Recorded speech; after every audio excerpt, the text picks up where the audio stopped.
Je suis avec Sonia Barkala, productrice, réalisatrice, auteure du film documentaire Faux départ. Un film qui parle d'expériences de mort imminente. Avant de parler du film, Sonia, j'aimerais qu'on parle de toi, de ton histoire, de ton parcours. Oui, avec plaisir. Je suppose que tu veux savoir comment j'ai été amenée. Parle-nous de ton histoire. Mon histoire, eh bien, tout a commencé depuis l'âge de 5 ans, alors que j'étais une petite pitchoune et que je me posais des questions existentielles. Comme beaucoup d'enfants, hein, je ne suis pas unique à mon genre, là, mais pour moi, j'avais une question, c'était quoi mourir en fait? C'est la question que j'ai posée à maman. Quand je lui ai dit c'est quoi mourir, elle m'a répondu c'est quand on arrête de respirer. C'était pas la chose à dire, je pense, puisque ça m'a provoqué des phobies, non pas pour moi, mais pour les gens que j'aimais en fait, que j'aime. Parce que moi, petite, j'avais cette conviction que la mort n'existait pas en fait. Mais que le corps se détachait sans souffrance et qu'on partait ailleurs. Voilà. Et puis là, j'ai commencé à avoir tout un petit cheminement. Et à l'âge de 11 ans, j'ai lu le livre du docteur Moody, les témoignages. Et puis je me suis rendu compte qu'à la lecture des témoignages, ça avait un effet thérapeutique. Moi qui étais cancre à l'école, ça m'a profondément changé, transformé, etc. Et puis à l'âge de 14 ans, j'ai vécu ce qu'on appelle une out-of-body experience, sortir du corps. Oui. Et j'ai vécu une expérience assez exceptionnelle, on va dire, où je me suis retrouvée au plafond pendant mon sommeil. Hein. Et puis, j'étais à côté de ma chaîne, comment vous dites chez vous, une radio. Oui. Une radio, elle était éteinte. Oui.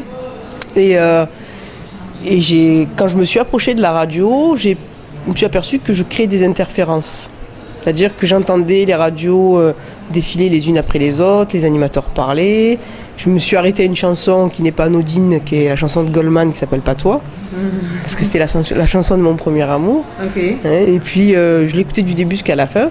Et ensuite, je me souviens m'être fait la réflexion, tiens, nous sommes électromagnétiques.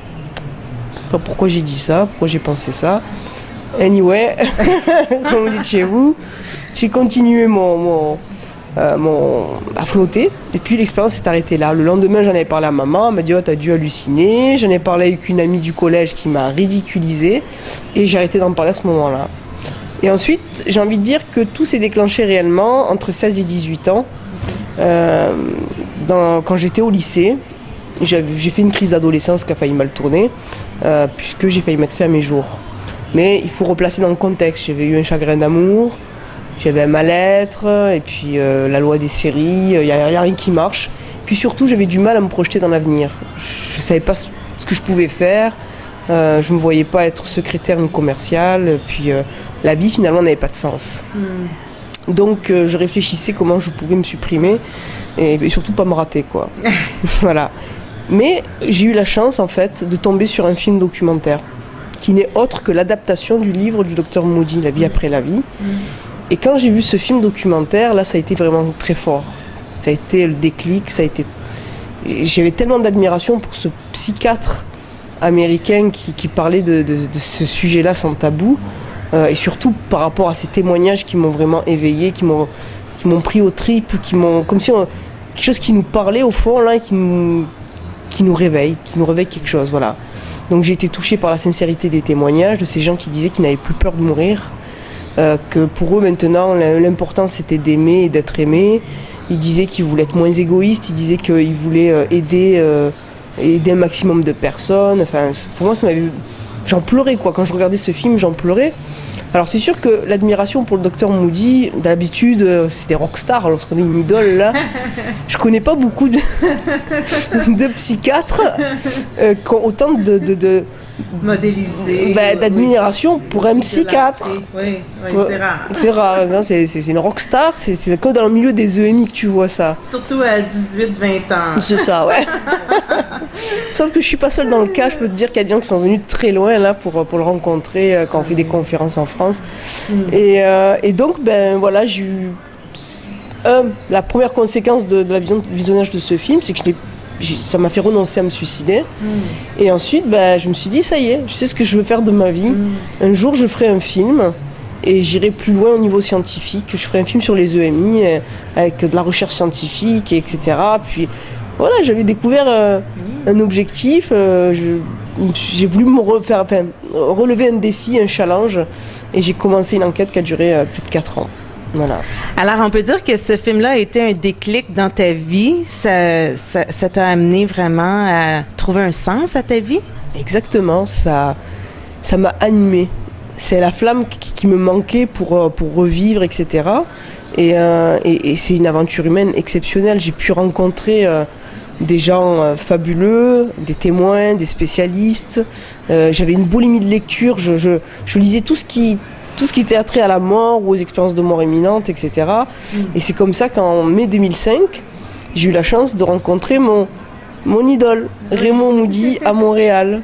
Alors, ça s'est produit à Montréal. Mais avant de parler de M. Moody, tu n'as jamais fait, Sonia, d'expérience de mort imminente toi-même. Est-ce que tu as déjà vécu une expérience de mort imminente? Non, j'ai vécu des décorporations, j'ai vécu plusieurs états modifiés de conscience. Même, j'ai envie de t'avouer que j'ai même fait un réveil de Kundalini en février 2005 qui a été très puissant. Et ce qui m'a poussé à tout quitter mon job de l'époque, parce que j'étais chauffeur-livreur, moi. Chauffeur? Livreur, oui. J'ai travaillé chez UPS. Je livrais les colis et je faisais des sondages. Je livrais un colis, je dis, vous n'avez pas vécu une EMI? C'est bon. Et je me suis rendu compte, rigole pas, qu'il y avait 7 personnes sur 10 à chaque fois qui connaissaient quelqu'un qui avait vécu l'expérience. Et puis j'avais lu La Source Noire, parce qu'à un moment j'étais chauffeur-livreur, mais à un moment aussi j'étais chauffeur pour le personnel navigant de l'aéroport. Et je raccompagnais le personnel navigant à leur hôtel, puis en même temps je lisais les livres sur les NDE, puis je voyais que ça bouillonnait au fond de mon ventre. Là, j'avais qu'une envie, c'était de faire un job qui me plaisait. Alors, ça t'a permis de faire des petits sondages auprès des gens autour de toi et d'utiliser ces informations-là pour produire ton film. Disons que ça a été le point de départ, enfin un point de départ entre guillemets, non. Ça fait un moment que ça m'intéresse depuis que j'ai vu le film, mais je m'amusais à faire des petits sondages. Mais une chose et d'autre, la lecture du livre de Moody, la lecture du livre La Source Noire, oui, puis après, la rencontre avec le docteur Moody, c'était magique. J'avais des papillons dans les yeux. Je me souviens, c'était à l'hôtel Delta. Oui. Et c'est Gilles Bédard, c'est un expérimenteur au Québec, là, et qui a fondé Yance Québec Intégral. OK. Qui connaît très bien le docteur Moody, qui m'a dit, écoute, moi, je vais te faire rencontrer. Puis j'ai eu la chance de déjeuner avec lui, de rester toute une après-midi à parler. Puis j'ai eu la chance, comme je ne maîtrise pas trop l'anglais, là, d'avoir un traducteur, c'est ça, ouais. Puis ça a été un moment magique pour moi. Parce que tu te retrouves face à un gars là qui. Puis tu sais quoi, je suis restée sans voix sur le coup. Ouais, t'avais tellement de choses à lui dire, mais rien qui sort. C'est bon. Alors dis-moi, Sonia, le film, depuis toutes ces années là, que tu travailles autour de l'expérience de mort imminente, qu'est-ce que tu as appris qui a été. Je dirais, l'élément le plus important là, que tu as intégré, qu'est-ce que tu as le plus appris là-dedans? Je pense qu'on n'apprend pas une chose. C'est comme, il n'y a pas une vérité, une connaissance, il y a des connaissances, des vérités. Je crois que ce que je vais retenir, c'est qu'il n'y a pas tout blanc ou tout noir. Tu vois, je suis plus nuancée. Ce que je vais te dire là, je ne le pensais pas il y a un an, par exemple. C'est sans cesse en évolution. Et je trouve ça fabuleux parce que je redécouvre le monde finalement, que tout a un sens. Et j'ai découvert des médecins, enfin j'ai rencontré des médecins plutôt, et des expérienceurs, et j'ai observé quelque chose d'assez amusant, c'est-à-dire que autant les expérienceurs lambda qui vivent l'expérience, ça leur fait plaisir lorsqu'ils voient des médecins qui parlent et qui reconnaissent l'expérience. Ils sont en recherche de preuves scientifiques, ils veulent analyser, ils veulent comprendre ce qui leur est arrivé. Et autant lorsque ce sont des médecins qui vivent l'expérience, ils se foutent de la preuve scientifique et ils parlent que d'amour et de spiritualité. Donc ça fait un beau chassé-croisé. Oui. Et ça me fait penser à de grands maîtres, de grands écrivains qui disaient que nous sommes arrivés dans un ère où cette ère de paix et puis de spiritualité arrivera au moment où il y aura le mariage de la science. Et de la conscience. Et c'est ça, voilà. Et c'est ce que j'ai vu à travers ton film. j'ai vu ce mariage. C'est ce que tu voulais offrir aux gens. C'est de montrer autre chose en fait, c'est vrai. Parce que c'est sûr que honnêtement, les expériences de mort imminente, on en parle depuis des décennies. C'est tabou? C'est tabou de moins en moins, mais qu'est-ce que moi j'ai à apporter de nouveau en fait?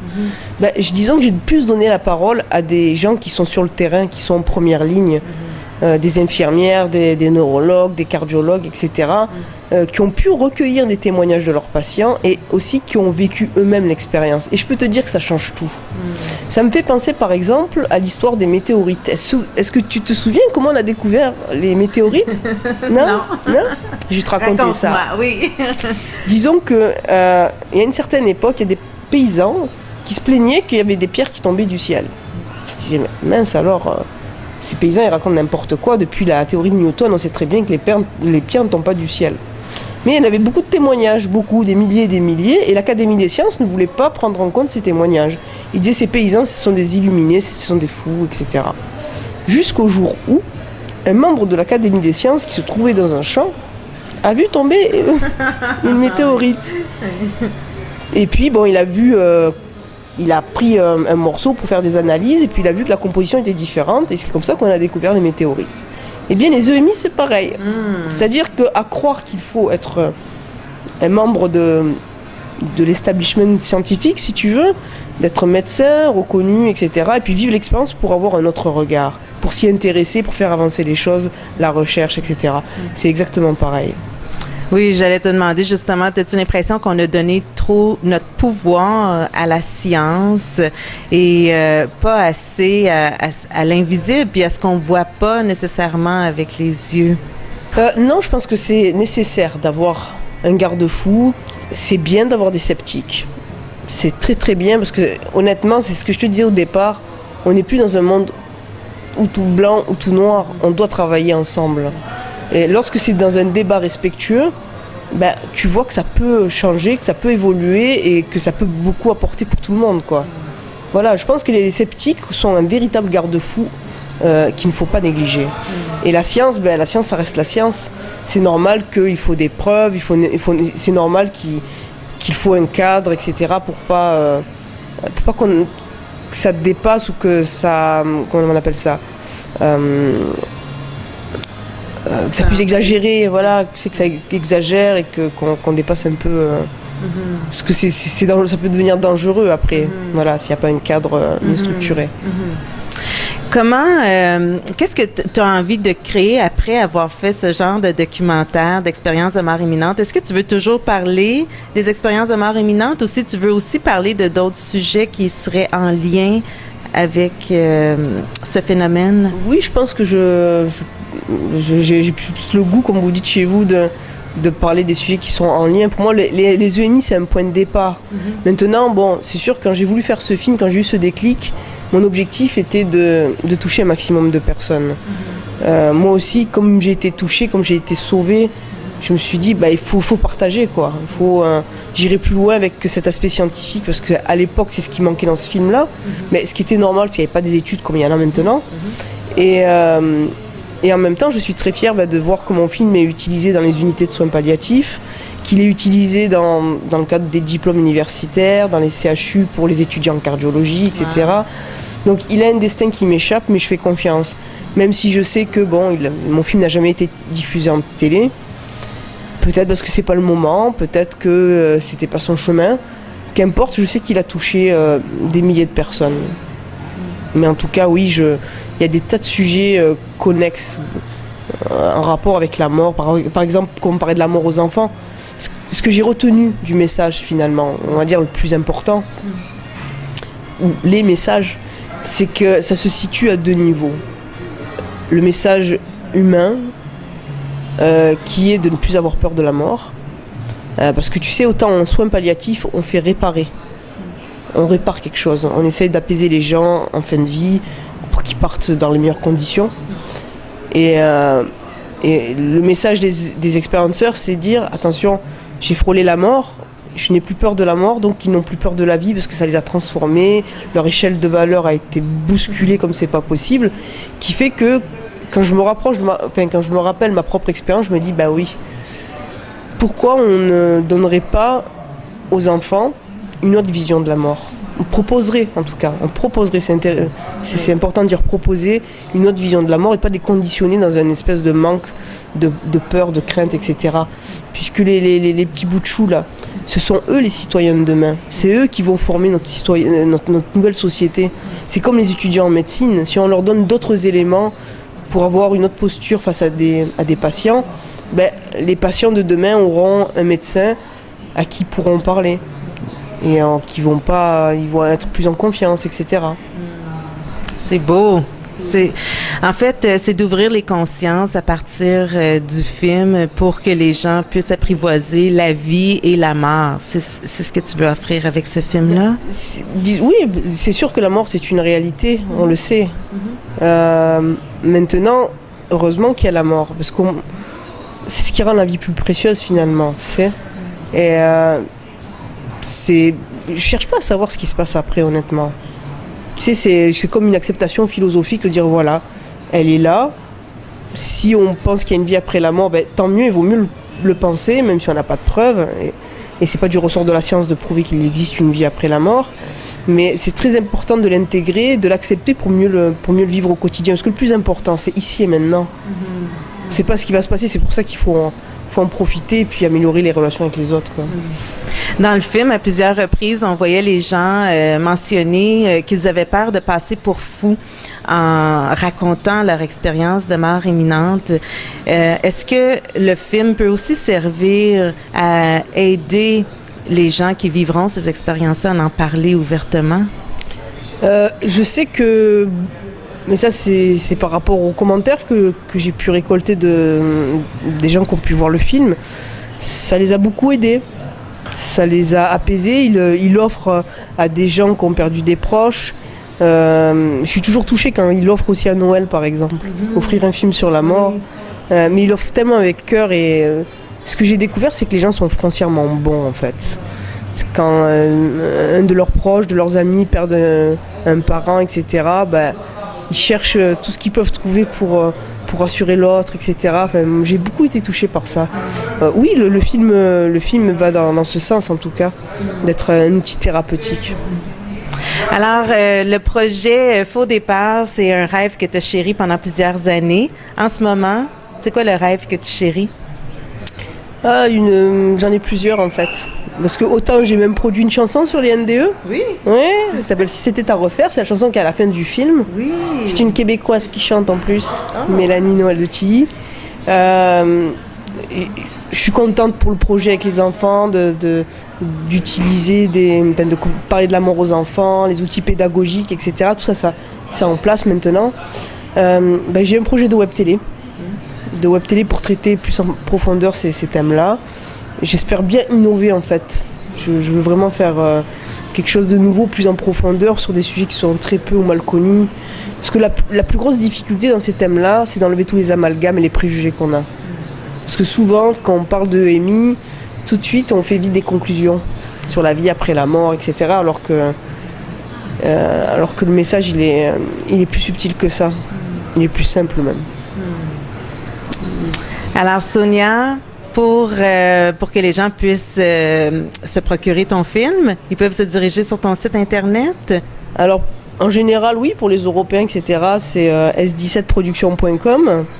Mais pour les Québécois, j'ai aussi amazon.ca, puisqu'il est en version NTSC, etc., donc sans problème. Merci, je te souhaite le meilleur dans tous tes projets. Merci beaucoup, Sonia Barkala. Merci à toi.